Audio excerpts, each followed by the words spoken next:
I think you have understood something of the meaning of this reading. It's talking about the difference between seeing and seen. In other words, the first is seeing with our eyes, with our external senses. It's called optical. And the second is called seeing from within our being, from our deeper being. It's called ocular. And he wants us always to see with our ocular vision, with our deep vision, and never to judge any situation or any person or any being superficially. Never to judge unnecessarily. Never to condemn. Never to ridicule. But to see people, to see situations, to see our reality from within our being. But the problem is our vrittis. Vrittis means our instinctive drive, our tendencies. According to Tantra, we have 50 major vrittis. 50 major vrittis like shame, hatred, fear. You can go into jealousy, melancholy, peevishness, where we're very particular about small things. If you break down our vrittis into categories, it is so many. And on superficial looking, one thinks, oh, I'm not affected by most of those vrittis. They don't affect me. I'm only affected by, you'll notice, one or two that you think I have. That I need to pay attention to. I have a tendency for jealousy, or I have a tendency for fear, or I have a tendency for shame. But when we look very deeply with that ocular vision, go very, very deep, we find all the vrittis are moving inside of our being, just looking for the way to express themselves and confuse ourselves, because that is their duty. The duty of the operating principle, Prakriti, as opposed to Purusha, the consciousness, is to provide disturbances for us. Why? Why we need those disturbances. Why we need those vrittis. Why we need these challenges. Because when we face the challenges, when we try to overcome them, something happens. Now we may think that the main thing that is happening is that we are developing fearlessness, or we're developing the capacity not to hate, or we're developing aloofness from jealousy, and so on. But that is not what is happening. On the deeper level, these are just little plays of the mind in order for something much, much more important to happen. You know that the difference between the animal Dharma and the human Dharma, you heard many times, that the animal Dharma is a desire, a need for food, sleep, sex, and fear. Without fear, if an animal doesn't have a sense of fear, then it will it won't notice danger, and it will be killed very quickly in nature. So it's important, fear, for the animal.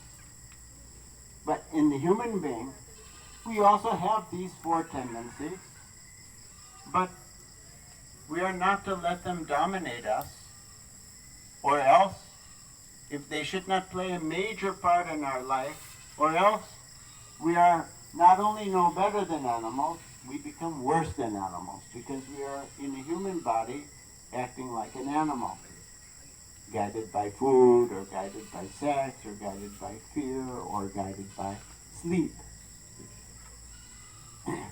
So in the human being, you know that we have these three qualities that Baba has explained called Bhagavad Dharma, the great Dharma, and two of them you understand very well. They are the two that you understand. It is called Vistara, which means the expansion of our being, expansion of our consciousness, expansion of our abilities, expansion of our qualities, expansion of our personality, expansion of our character, development in various ways, especially you understand the importance spiritually. And you understand Seva, which means service. That even you understand that when we are in a spiritual state of mind, then every moment becomes a service. I remember being confused when I had been in Ananda Marga only some few years. I was a child, and I read the saying that for a spiritually developed yogi, every moment is a sacrifice. I couldn't understand it. How is eating a sacrifice? How is sleeping a sacrifice? But when, on deeper consideration, as the mind expands more, then we find that not only a sacrifice, that every moment becomes a service. If the person, if the real yogi is living not for herself, but for the sake of others, and for the sake of Parampurush, for the sake of Baba, we're living only for that, and no other, then that is a deeper understanding of the meaning service. Anyway, you understand in one way or another way the idea of service. But the third quality of Bhagavad Dharma, very difficult to understand, and it is called Rasa. You might have heard of the Rasa Lila. I won't talk about that now. But Rasa means flow. So what is that? We say this. Those of us who are senior in Ananda Marga, those of us who are teaching in Ananda Marga, senior or not senior, we tell Rasa, Vistara, Seva, expansion, flow, service. But what is that flow? What is that? To be in the flow. You know, there are many spiritual persons who are on the spiritual path, whether they're Margi or not Margi, and they say, I want to always be in the flow. I never want to do anything that I don't have feeling for. But that is a very dangerous philosophy. Such a person will not do anything that she doesn't feel to do. But you see, in Guide to Human Conduct, Baba says, you should not do whatever you feel like doing. Otherwise, you're walking down the road and you feel like eating that apple, and you'll just take the apple, you'll steal it from the apple seller. If that's what you feel like doing, maybe. We should not just do what we feel like doing. He said, we should think deeply and then act. And in the voice of Baba, as a soldier and so on, that you hear when we are raising and lowering the flag, you must think deeply. You must think carefully before you speak or write. You must do or die. I don't want to see the face of my defeated son or daughter in flesh and blood, yours affectionately. Can you see? Yeah, it's still working. We must think deeply. Now, deeply, on one side, we should think carefully. But on the other side, what it really means is we should think from this ocular side. So the vrittis, the tendencies, they're there to cloud our mind. So that what will happen? If we overcome the vrittis, not only we overcome those tendencies, but we develop something of that rasa. I'll try to explain a little bit.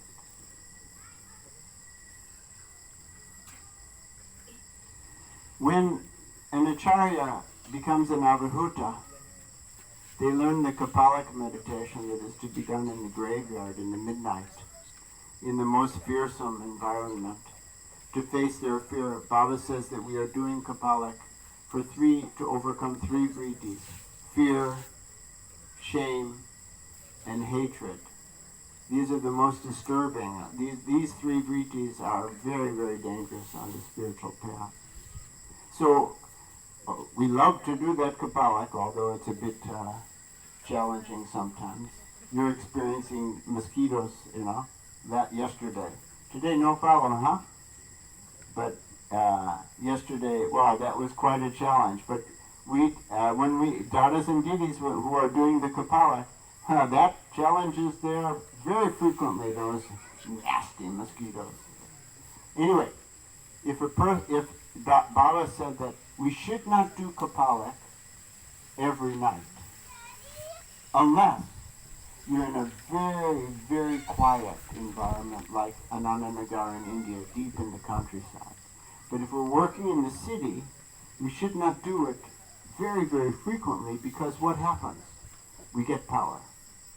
We get power from the Kapalic, which sounds good. But the problem is that as we're getting power from the Kapalic, if someone will do it very frequently, their vrittis will also start expressing. Especially one or another vritti will start coming up, and they don't know it. And we become a victim of that. At any given moment in our lives, and this is true for each and every one of us, one or another vritti is disturbing us more than any other. And we'll struggle with that if we are sincere, and of course, everybody in this room is sincere. We struggle with that until finally we get some degree of overcoming it, and then another vritti will express. But for the one who will do Kapalic every night, especially if we're living in the city or with people all around and so on, too much vrittis will start expressing. Because we'll start developing very, very fast. And facing the vrittis is the path. Facing the obstacles. They're the source of the obstacles. The source of all the obstacles in the lives of each of us is coming from inside. We think it is coming from outside, but it is coming from inside. According to our inner need, so that's what is happening on the outside.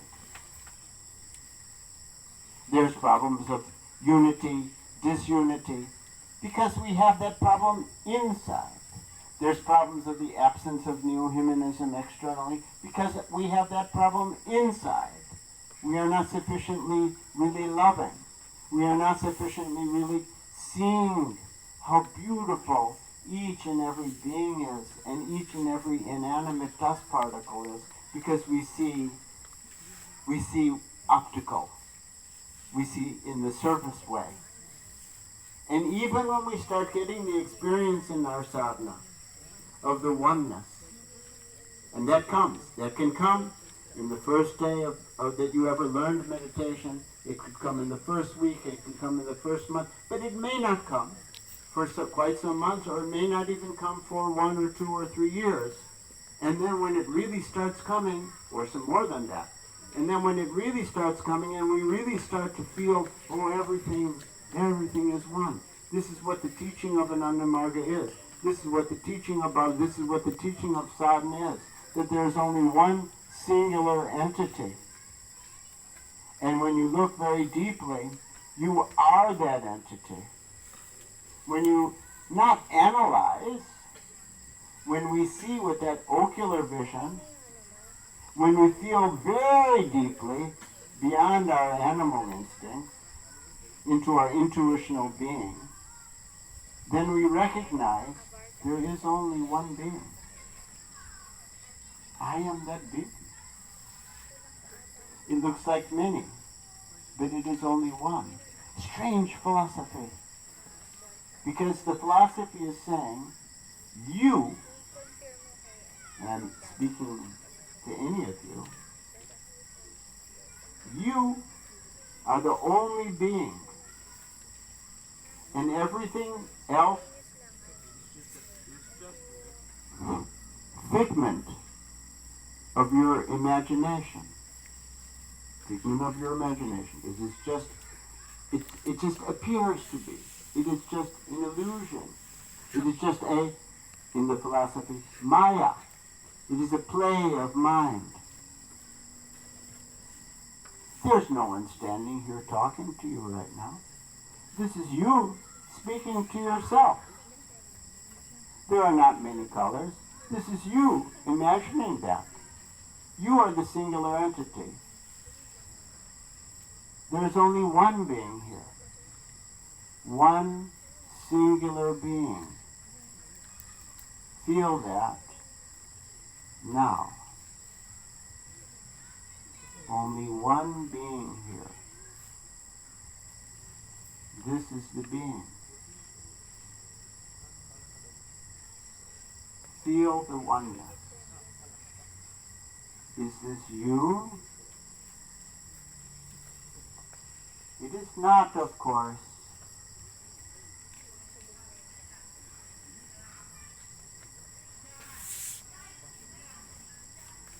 Malati or Rune or Nilakanta or Banavi.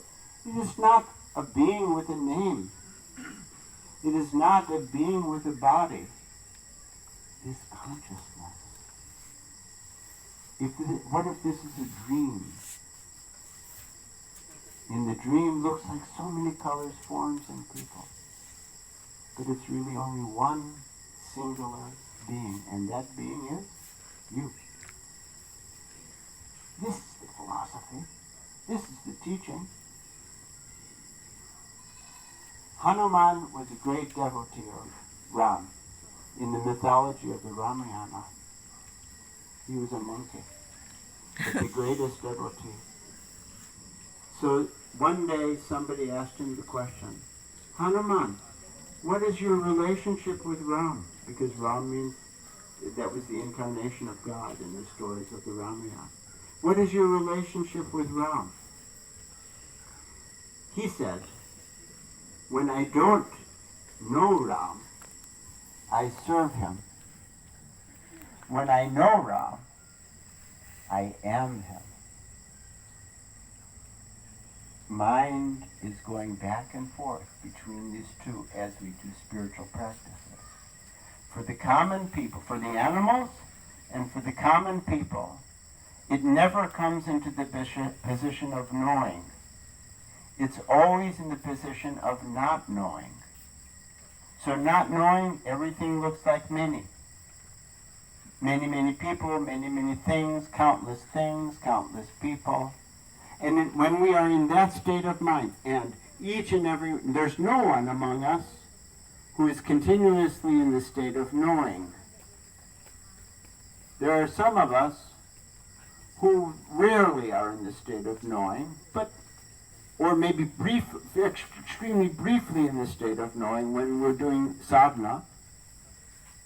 There are some of us who've been doing sadhana longer, or who did more sadhana in past lives or whatever, who feel this more. And as you do sadhana, as each of us does sadhana, we'll surely feel it more and more. But for sure, we spend some of our time knowing and some of our time not knowing. And when we're in a state of not knowing, then as Hanuman said, I serve. Every moment is serving. Nothing for the limited being. And when we're in a state of knowing, I am him. You are him. There's the Rasa. Oh, but I haven't come to the Rasa yet. And Samyak Darshan, it depends completely on that Rasa. depends completely on being in the flow. The flow doesn't mean I do whatever I feel like doing. Hippies do whatever they feel like doing. And their lives contribute very little to the society. They say, a hippie will say, oh, I love everyone. We must not hurt anyone.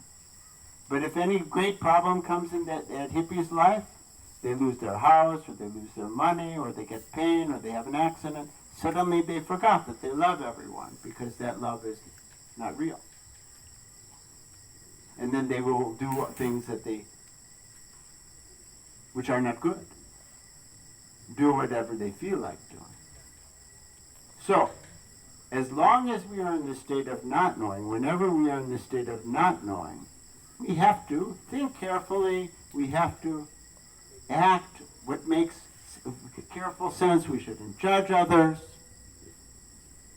But how to come into that state of knowing, how to come into that ocular state. And our path, that is our path. So what is this path? Baba has explained that the Guru Puja that we do at the end of sadhana when we're singing with our hands and imagining the lotus flower or whatever attachment is most disturbing us at the moment, is the epitome, is the height, it is that part of our, it takes every piece of our sadhana and encapsulates it and concentrates it. And so what is that Guru Puja? What are we doing in Guru Puja? What are we trying to do? What are we trying to do? We're trying to? Give me just one word. We're trying to what? Huh? Ah! Can you say that much louder? We're trying to what? Surrender. Trying to surrender. And that, Baba says, that is the whole purpose of our sadhana.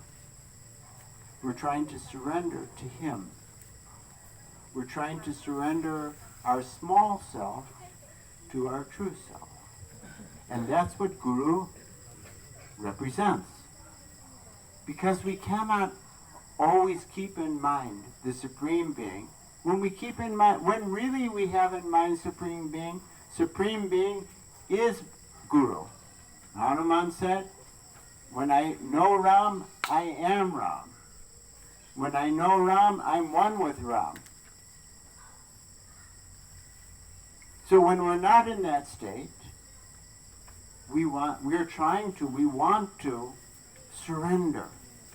It is not surrender to somebody. It is a surrender of our small self to the true self, of the disciple to the Guru. The Guru represents what? The Supreme Being. Everyone is supreme, but it is easiest to remember that Guru is supreme. So we're trying to surrender to that entity. Everything is that process. To surrender, to surrender, to surrender. And we have clash. We have clash because we have ego. When we don't, if we don't have ego, we won't have any clash. We won't care. Oh, he said like this, she did like that. Oh, I have this pain, no problem. Dada Shankarananda, he's very old Dada now. Still alive in his late 80s. Beautiful Acharya. And a very funny man also. Very hard worker. One time he said that, people look at him and they wonder how he's a very good fund collection person. Because he convinces anybody of anything. He had to go to a distant place and he didn't have the money. He went to the airport and he hitched a ride on an airplane. Anyway, so he was asked the question, Dadaji, so many problems are there in an Andamarga all over the place. You go on laughing. How can you laugh with all of that? Then his reply was, What is his Leela? Leela means his play, his dance, It is his Leela, it is not my Leela. It is his problem, it is not my problem. This is an elevated state of mind. Baba was talking about the need on the spiritual path as we develop that the disciple becomes heavily tested. This test is going on and on just for the purpose of getting us to surrender our ego to the Supreme. Not to surrender to somebody, unless that somebody is Baba. And he said the tests have to come. So, for example, somebody will question, I don't understand Ananda Marga. We always have problems with money. What is it? What kind of an organization is this? We'll make a school, and after some time the school will just fall down. And then Baba told us at one point, you should run for election, in the political election. And everyone was thinking they're going to win. And then everyone lost.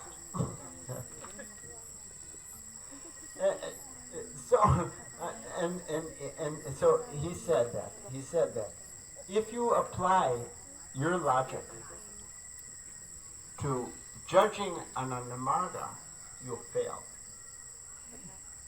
Because Ananda Marga is a spiritual movement. Yes, it is a socio-economic. It is a very strong. Proud is tremendously important. Without proud, there's no Ananda Marga, etc. But ultimately, Ananda Marga is extremely spiritual mission, and it is a means to enable us to really surrender. And thus Baba sings the song, which ends with surrender and be supreme. We have a beautiful path. We have a beautiful life. And the ego is not to be hated. It is also our playmate. He's playing. He's playing his games. You're the one playing. And if you want to know what to do at any moment, and this is the last thing I'll say, if we want to know at any moment, should I do this or should I do that? No. Then the simple question is, which one would make Baba happy? Namaskar. Namaskar.